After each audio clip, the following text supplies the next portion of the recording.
welcome to another episode of True Blue Podcast with Melton Truck Lines. Hey, this is episode 8.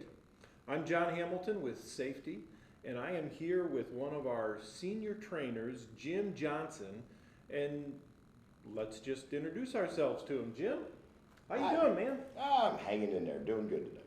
Cool. How long have you been with Melton? Over 14 years now. 14 years. It's pretty crazy. Yeah, Why Melton? I'll be honest.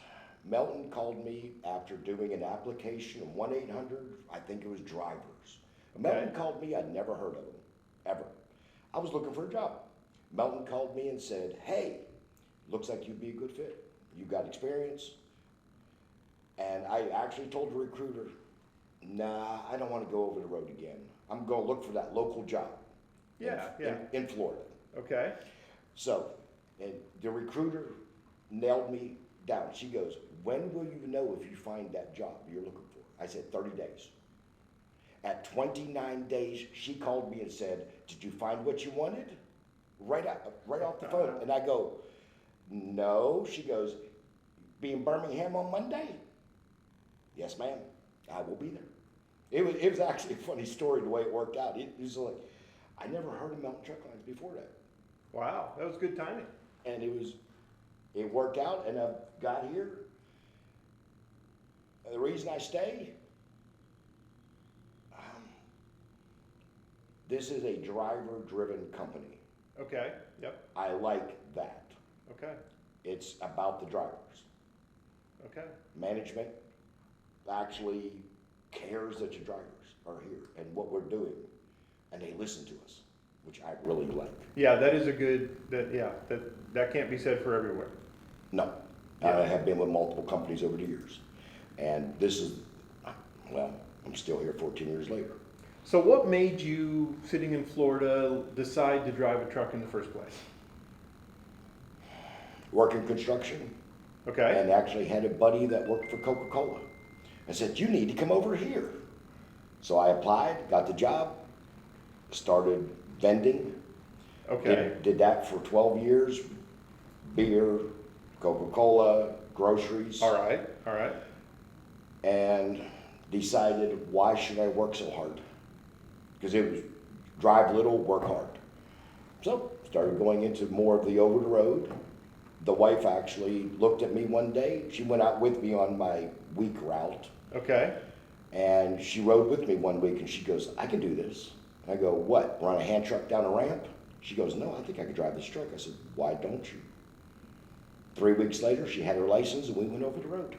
3 weeks. 3 weeks. We've come a long way from then, haven't we? It was Roadmaster, one of those 3-week Yeah. schools. She said, I think I could drive this truck. 'Cause she watched me for the week drive the truck. She goes, I can do this. Of course. Why couldn't you? Anybody can drive a truck. Yeah. I just need a little bit of training, and So did you team it all? we teamed for over 3 years, Okay, coast to coast. Enjoyed it. After that, the company we went belly up. okay, yep, It's not unusual in the trucking industry. No. The companies just close. Went home for a month. We're going to go back out in the team. And during that month, she decided, I don't want to do it no more.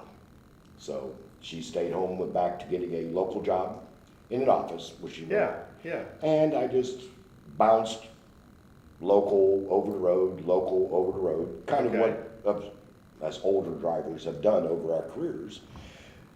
You find a nice local gig, they close up, you go somewhere else, but you always keep that over the road option is Yeah. always there. So you don't want to spend too many years local because then you lose the over the road. right, You Right. don't have that option. yes. So So, being over the road, married, how do you find the work-home balance? I visit my wife. That's a good start. That's a very good start. No, it's the truth, and my wife hates when I say that. She absolutely hates that I say that. I live in a truck. Yes. I visit my home. I visit my wife. And she hates that I say it that way. She goes, no, this is your home. I go, absolutely. I love coming home. I also live in a truck. Yeah. And yeah, she yeah. calls it my second wife. I can appreciate that, and your home is your second home. Yes, Because exactly. your first home is here. I will admit it actually takes a strong woman at home, about like a military spouse would have Yes, to it be. does. It's a lot like that. To be able to support me on the road, Mm-hmm. she's got to run the house. Absolutely. Yes. And that's very important. That you need that team effort. Yes. Um, So one of the things I used to tell drivers when they were starting out was, if you're going to go over the road, you got to make sure your home is ready. absolutely. And I'm sure that things are things that you've done, you know, at least in the beginning. Now your wife is used to it and she's found her own contractors and all of that. But in the beginning, what did you have to do, if you can remember, to set everything up so that your wife was ready for an emergency at home? Because obviously, if you're in California, she's in Florida, you can't get home to take care of a plumbing problem. Friends. Friends, okay? Friends. You tap your, I'm older, so I got grown kids. Yeah, yeah. The son is 40 minutes away. Very good friends that live 30 minutes away. Yep. He's a contractor. That emergency calls can be made. I made sure that there was people available that she could call. Like you said, I'm in California. I can't get home. Right, The right. pipe burst.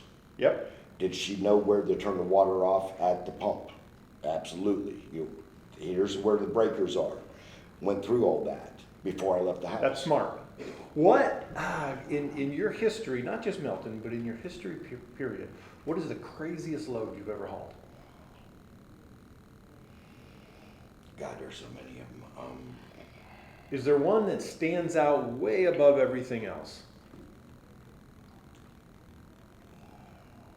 Not really. Okay. It sounds weird. I have a philosophy of what was yesterday was yesterday. Okay. Does that All make right. sense? Oh, yeah, it does. The car that pulled out of me 10 minutes ago is now behind me. Let Yes. it go. Get it out of your mind. Find the next problem. And I have actually trained myself so much to look for the next. You know, you pick up from A to go to B. I'm looking at the B. That Well- what happened last week, I'll be honest, I'm not even sure what load I delivered before I come to here, to the yard. Okay, well, let's chase that a minute, okay? Because Yes. in flatbedding in particular, as far as the disciplines of trucking goes, you're gonna run into situations where you may have a load shift. Because you may have something happen to the load that's on the back of your truck. And it can frustrate you, get you down. You may Absolutely. wanna quit at that moment, Absolutely. but you gotta stick it out and be able to shake it off and move on, or it'll stop you right there in trucking. Oh, So absolutely. how do you do that? How did you train yourself to be able to just walk, let it go, Let it go. without singing the song? Because we Well, could yeah, sing the song, we could do that. but we won't. You don't want to hear worry, me we're sing. not gonna sing No, the song. you don't want to hear me sing. Today. It took a while, to be honest. Meditation actually helped. Okay. It sounds weird, Okay, but a little bit of meditation and just get up every morning. I'm a very serious when it comes to mind over matter. okay, Get in the right mindset. So in the morning, and I've actually posted on the trainer page my mantra every morning. I go in the truck stop in the morning. I do my whatever I need to do in the bathroom. I get my cup of Joe, and Okay. on the way back to the truck, I actually go through a thing. Okay, today got the trainee in the truck. Yes, it's not going to be a perfect day. We're going to have to start over again with it. Feel like you're starting the day over again with training. It will be a good day. It will be a good day. It will be a good day. I will, every step I take, it's almost like every down step is, it will be a good day. It will be. And then by the time I get back to the truck, I actually have a smile. okay. Because I'm mentally You're ready telling for what's myself, gonna come. this is going to be a good day. Yeah, We're not going to let it get to you. What happened yesterday was yesterday. Okay. We need to move on. all right. Um, So, it is people. A lot of people don't understand that, and they can't get that in that mindset. right, Fine. It's just something that I've actually taught my wife to do it, And now after 30 years of being married, my wife will sit there and just, I'll notice she'll sit there and look, close her eyes, and I go, what are you doing? She says, get my mind right. I'm changing my mind. So does that mean he's not a jerk? He's not a jerk. I didn't say that. I did not say that. Okay, all right. So again, moving on. Okay, so you've had a load shift or something. You get that call from safety, or you have to call in to safety. You make that call to safety. Okay. But let's say safety has to call you for any particular reason. Okay. What's the reaction? You've worked with safety at Melton enough. What is their outlook on what they're trying to do? I'm hoping I get the right answer here. Number one, when I've had a call from safety, I'm not above that either. I have got the call, as I call it, the call from safety. Hey, we got you on camera doing this. We want you to change what you're doing. Mine was following a little too close, especially going up mountains. Okay. Where I'm a little faster than the guy in front of me. So instead of me coming out to make the pass, I'm coming up on him, and my camera was going off. So they were seeing it, and they're going, we see that this is now an ongoing thing. It's not just once. We have seen that happening.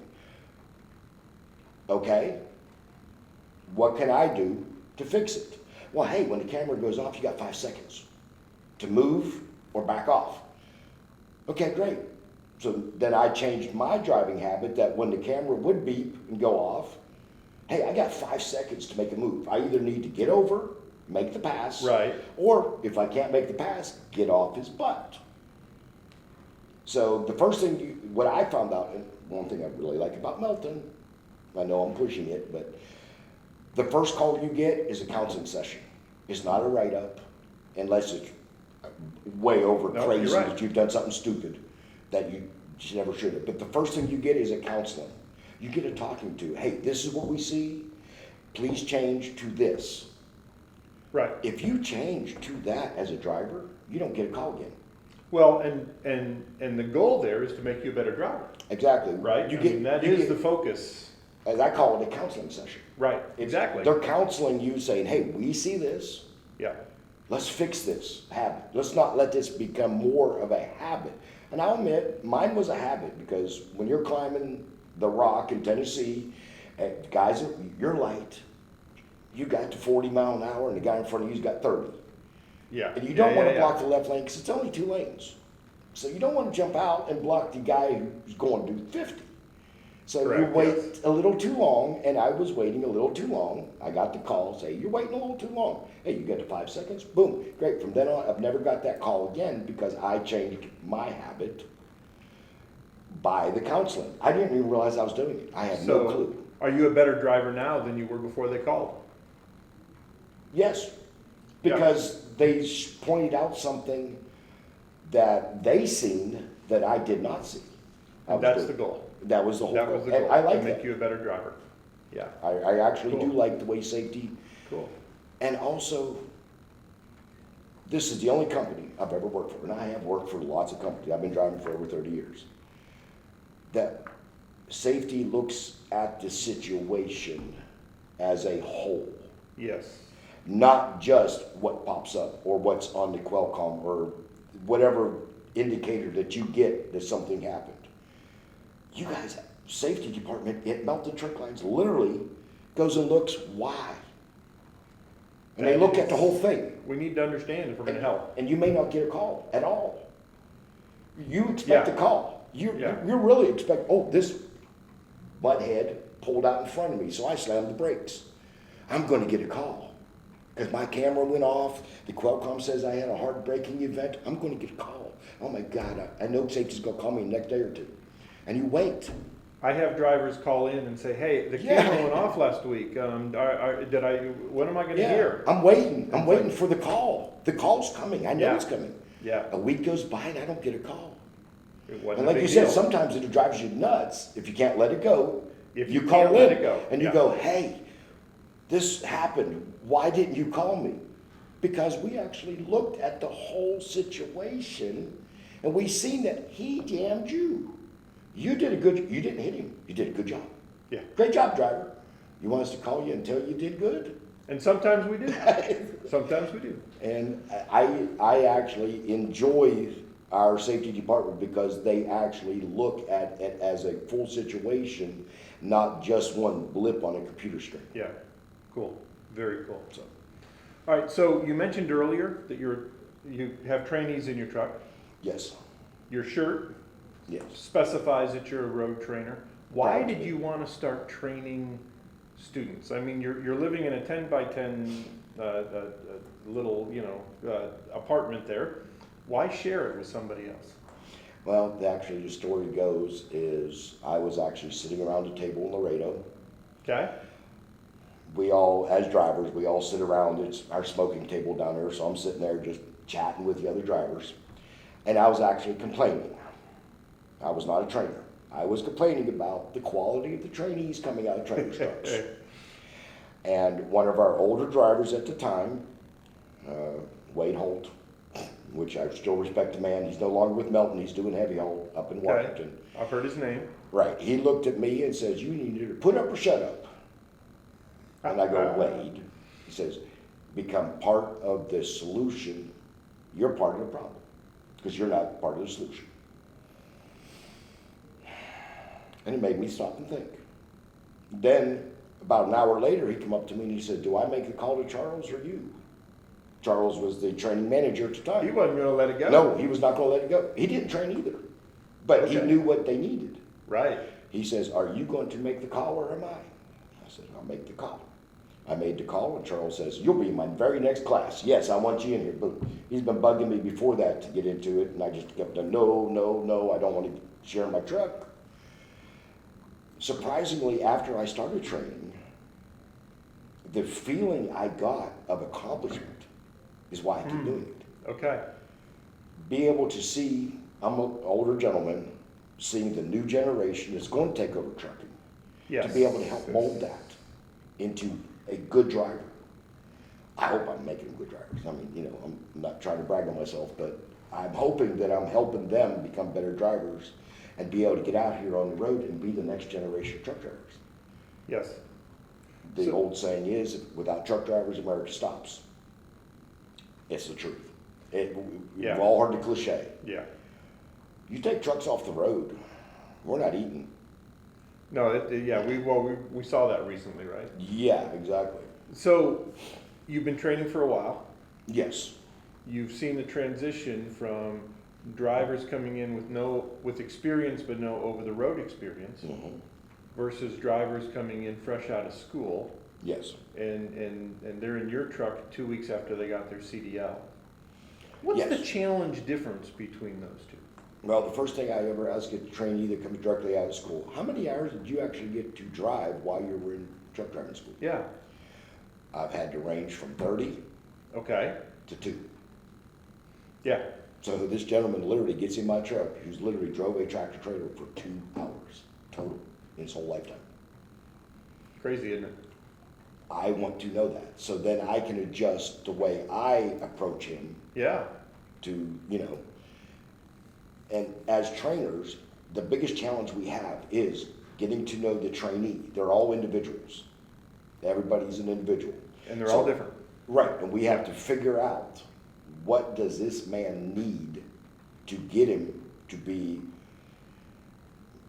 cliche again, a Melton driver. Right. Melton quality driver, because I actually believe that Melton is a very high quality company. Okay.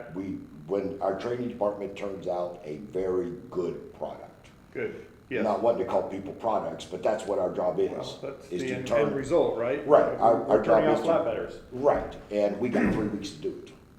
Right. That's it. 2 weeks orientation, so don't get me wrong, I'm not cutting down orientation, they do a great job. 2 weeks orientation, so within 5 weeks, that man's going from 2 hours of driving a truck to getting a truck on his own and hitting the road Yes. safely. Safely. And it's a tall order. So do you let them behind the wheel on that first day they get in the truck? Me personally, no. Okay. First day, the way our training program, once they hit our truck out of orientation, most of our trainers will drive the very first day. Me personally, I almost go hoarse the first day. I talk so much because Okay. I'm literally doing a verbal drive. I'm driving down the road going, see that car in front of us? I want 8 seconds behind it. Now here's how you count off 8 seconds. 1001, 1002. Sure. This is what I want you to do. See that car coming down the ramp? Are we going to meet? If we are, do I need to speed up, slow down, or move over? Right. Move over is a last resort because we're going to try to hold our lane.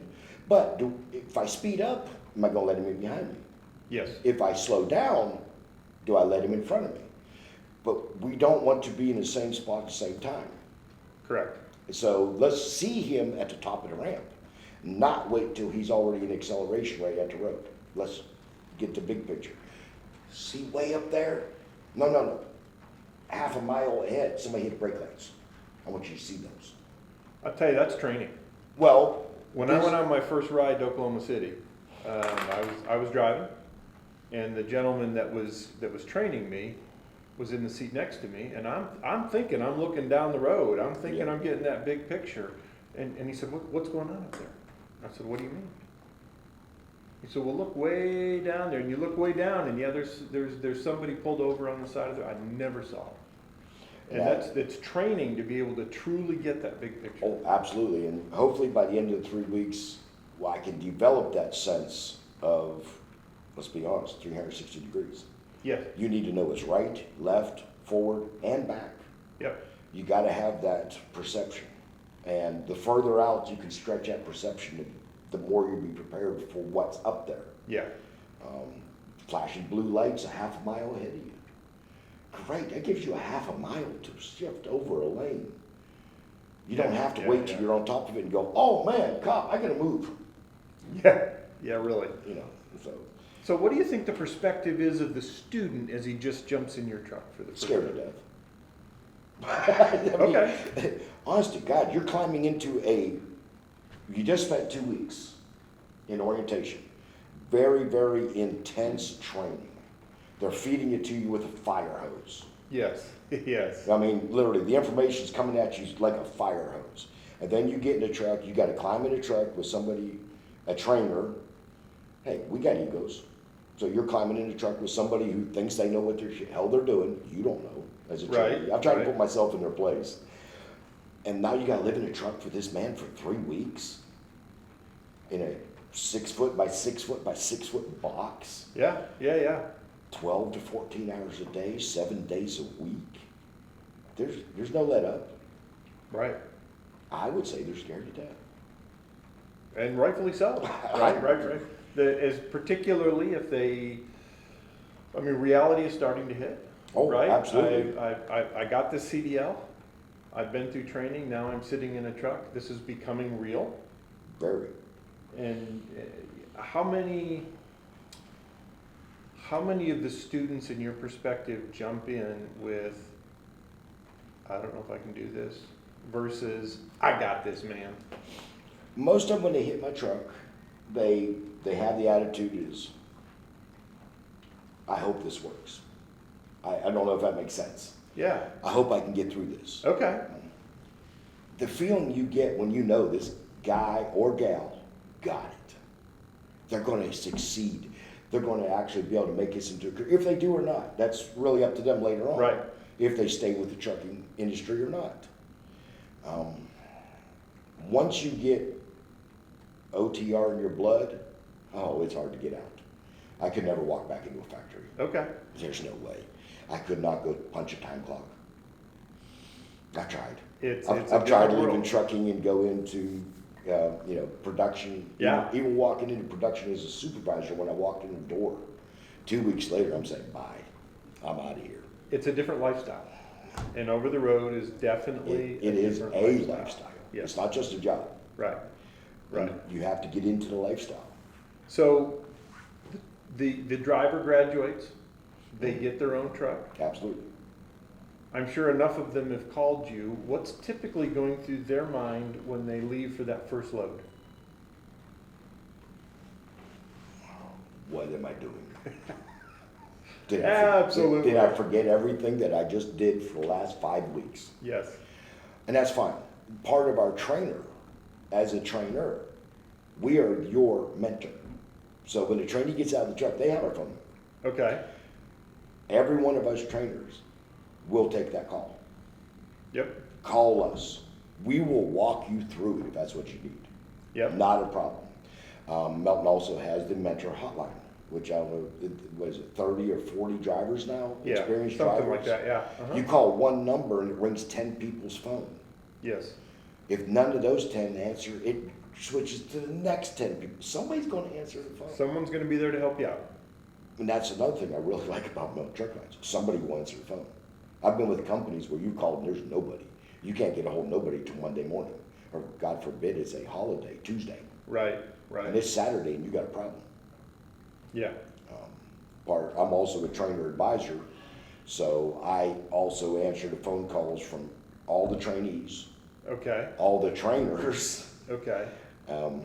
I answer the phone. Well, there's three of us. There's me, Todd, and Greg, our Okay. trainer advisors. Everybody in the training department, our telephone numbers are on the board, Okay. and they are all told to take a picture of it. So what is your role as a training advisor? To handle emergencies after hours. Okay. Somebody that after Okay. hours you can call. That's part of the training department. So not just local dispatch.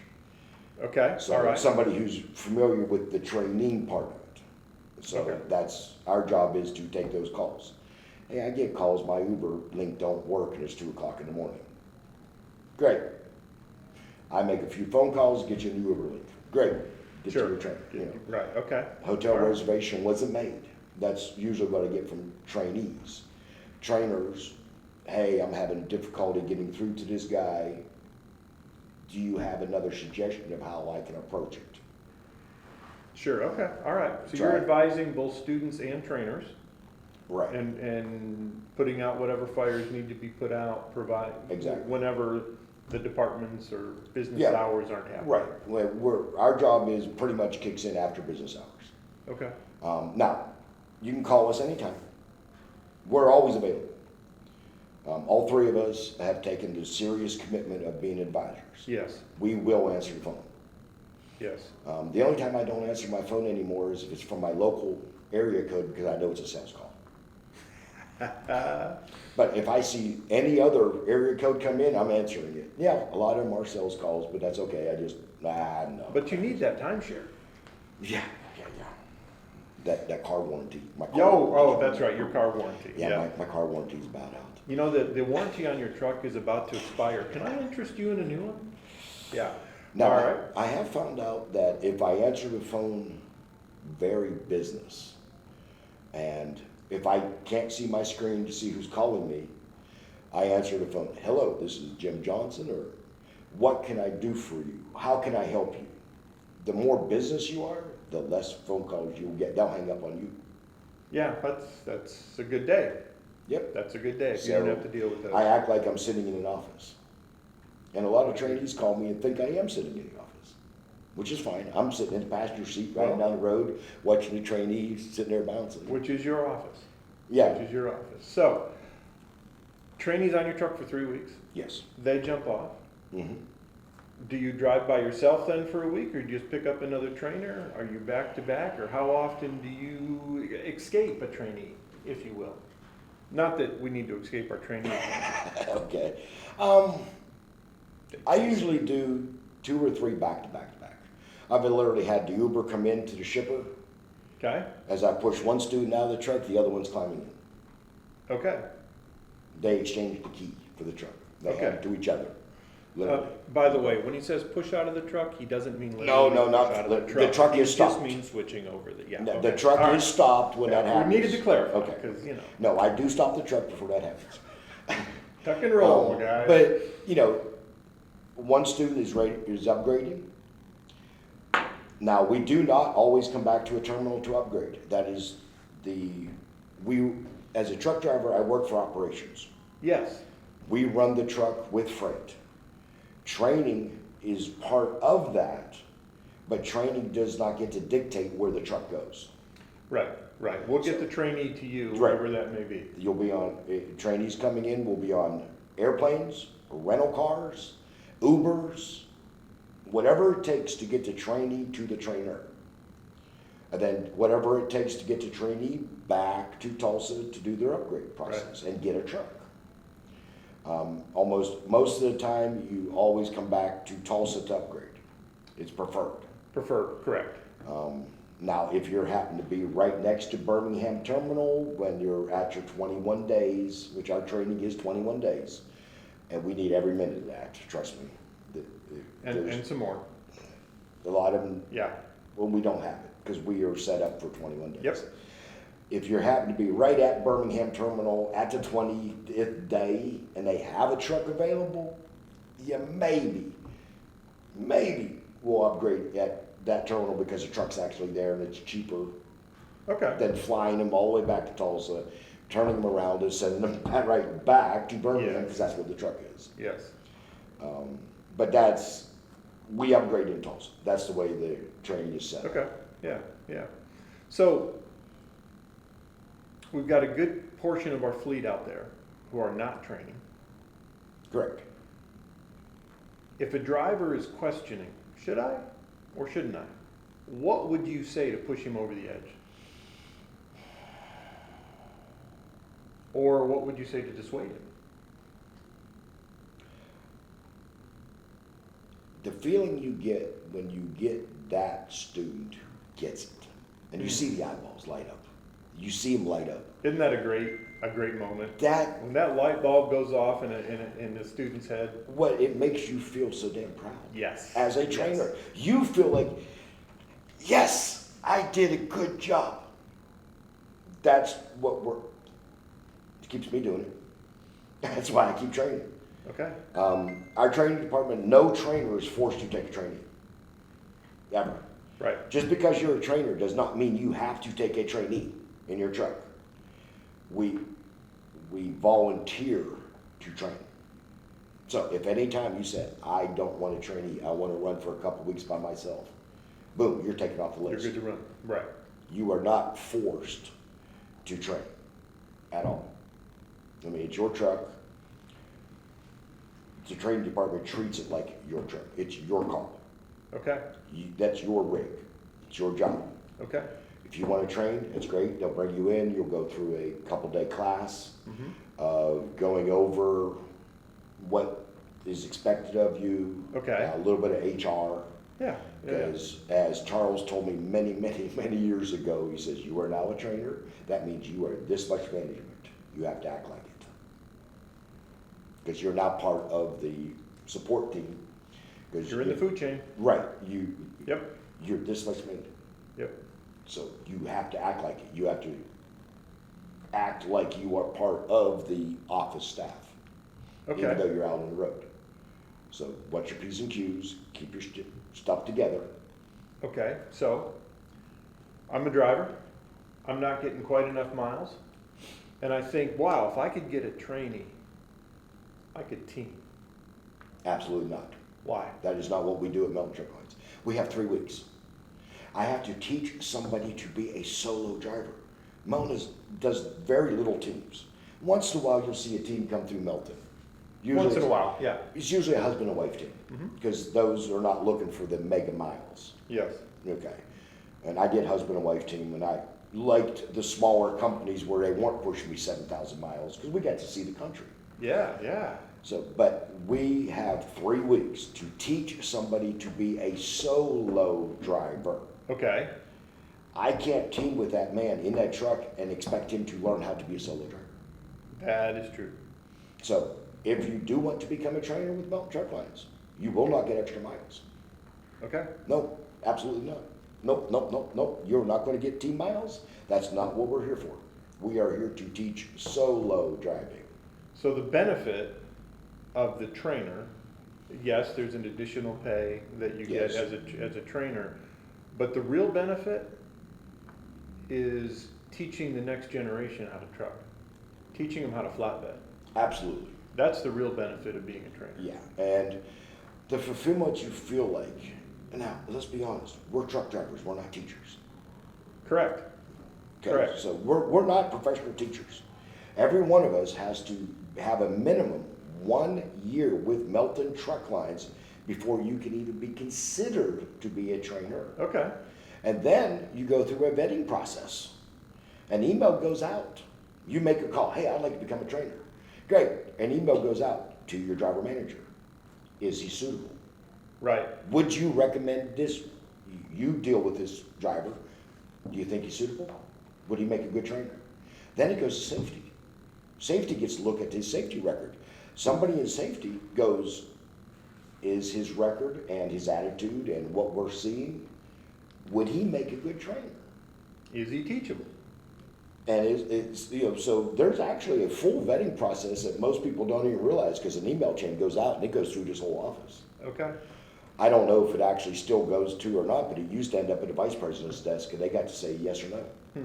Interesting. Yeah. I'm not sure. I think it used to go to Angie's desk and she got to, and anybody along that line can veto. Sure. Okay. Because you got to be trainer material. Right. Right. The bottom line is the product. Right? Correct. Which is the next generation of Melton drivers and the next generation of Melton flatbedders. Absolutely. And so it's a team effort within Melton as a whole to see that outcome. Absolutely. So I would encourage anybody, if you want to become a trainer, talk to some of the trainers. It's not the easiest job you'll ever do. no, it's not. Days No, it's can not. be rough. Yes. Tensions get tough in the truck. As a trainer and a trainee both, the job is to bring those tensions down, get through it, get to the next day. Yeah. Get through the 21 days. And get that. Now, a lot of complaints I do get is from trainees. Trainers making me do all the work. Okay. Yes. And my answer to them, and they don't like it, yes, that's his job. Week 3, we have the first week, you concentrate on getting the student acclimated to the job, Right. teaching them what's going on, figuring out what the job is. Week 2, you enforce that and really push the securement and the hours of service and all that. Then week 3, and I'll admit, it's the hardest part of my job. I had to leave my gloves in the truck. I'm not allowed to put my gloves on. That's not easy. You've got to know whether or not the trainer can do the job. I've got to take my gloves off, and I literally grab my hat, my coffee, and my bottle of tea, and I walk outside the warehouse. I don't even want to hover over them. I want them to feel like this is your load. Okay. I say, hey, come get me after you strap it, so I can make sure it's right, because we don't want to put tarps on it before. And then I'll come in and, hey, this looks good. Hey, let's look up there. We missed a pallet. You got every 5 foot. Great. That pallet only got one strap on it. So let's go ahead and throw that extra strap. Let's look at the big picture. Let's step back and look at it. Is it right? Okay, it looks really good. All right, man, tarp it.